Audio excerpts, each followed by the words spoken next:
Hello किसान भाइयों, स्वागत है आपका अपने YouTube channel the modern agriculture पे। आज की वीडियो में हम संपूर्ण जानकारी देने वाले हैं पोटास के बारे में कि पोटास तत्व का प्रयोग हमें फसल पे कितनी बार करनी चाहिए, पोटास के फायदे क्या क्या हैं, हमारी फसल पे पोटास का महत्व क्या है, किन किन फसलों पे पोटास का प्रयोग करना चाहिए और इसका सही डोज क्या है और मार्केट प्राइस। तो किसान भाइयों, संपूर्ण जानकारी देने वाले हैं इस वीडियो में कि पोटास तत्व का हमारे फसलों पे क्या महत्व है। तो संपूर्ण जानकारी के लिए इस वीडियो के अंत तक आप बने रहें। जो किसान भाई चैनल पे नए हैं, चैनल को सब्सक्राइब कर लें खेती संबंधित लेटेस्ट जानकारियाँ सबसे पहले पाने के लिए। तो किसान भाइयों, पोटास पोटास तत्व का भी हमारे फसलों पे उतना ही अहमियत है जितना कि नाइट्रोजन और फास्फोरस का होता है।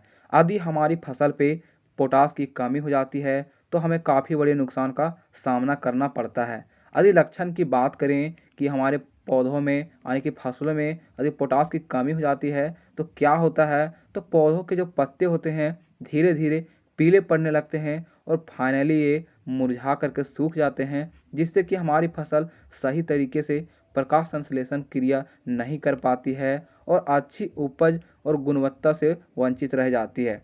किसान भाइयों, साथ ही में जो फूल और फल आते हैं उसकी चमक बिल्कुल खो जाती है और जो दाने होते हैं या फल होते हैं उसकी वजन में लगातार गिरावट होती है यदि हमारी फसल में पोटास की कमी हो गई है तो किसान भाइयों, पोटास हमारे पौधों के लिए काफ़ी अच्छा होता है अच्छी उपज देने के लिए। तो किसान भाइयों, आपने अक्सर देखा होगा कि जिस भी फील्ड में यदि पोटास की कमी हो गई है तो उसके जो पौधों के नीचे के पत्तियां होती है वो धीरे धीरे सूखने लगती है। यही पोटास की कमी का मुख्य लक्षण होता है। यदि हम पोटास का प्रयोग करें कि एक फसल में कितनी बार कर सकते हैं, तो किसान भाइयों, पोटास का प्रयोग हम किसी भी फसल पे 2 बार कर सकते हैं। पहली तो जब इसकी हम बुआई कर रहे हों किसी भी फसल की, और दूसरी बार जब फसल में फल और फूल लगने लगते हैं, जिससे क्या होगा कि फसल में फूल झड़ने की समस्या भी कम होगी और जो फल आएंगे वो काफ़ी बढ़िया स्वस्थ और चमकदार होंगे और वज़न भी काफ़ी अच्छा होता है यदि हमने पोटास का प्रयोग किया है तो किसान भाइयों, हम पोटास का प्रयोग लगभग हर प्रकार के सब्जी वर्गीय फसलों पे कर सकते हैं, चाहे वह रबी की सीज़न हो या खरीफ की। लेकिन हम कुछ प्रमुख फसलों की बात करें तो खास करके जिसमें फल और दाने आते हैं उसमें पोटास का प्रयोग काफ़ी ज़्यादा अहम भूमिका निभाता है वज़न बढ़ाने में और पौधों और फलों को स्वस्थ और चमकदार बनाने में। तो किसान भाइयों, कुछ मुख्य फसल की बात करें तो मक्का, धान, गेहूँ, आलू, टमाटर, बैंगन, गन्ना और मिर्च जैसे लगभग सभी सब्जी वर्गीय फसलों पे इसका प्रयोग हमें अवश्य करना चाहिए। वहीं यदि हम डोज की बात करें कि पोटास का प्रयोग हमें कितना मात्रा में करना चाहिए, तो किसान भाई सबसे अच्छा तरीका तो यह होता है कि सबसे पहले आप अपने खेत की मिट्टी का जांच कराएं और उसके हिसाब से पोटास तत्व का प्रयोग करें। नहीं तो यदि हम जनरली बात करें तो सामान्यतः हम धान, मक्का और गेहूं जो दानेदार फसल होते हैं उसमें 20 से 25 केजी प्रति एकड़ की दर से इसका छिड़काव करते हैं।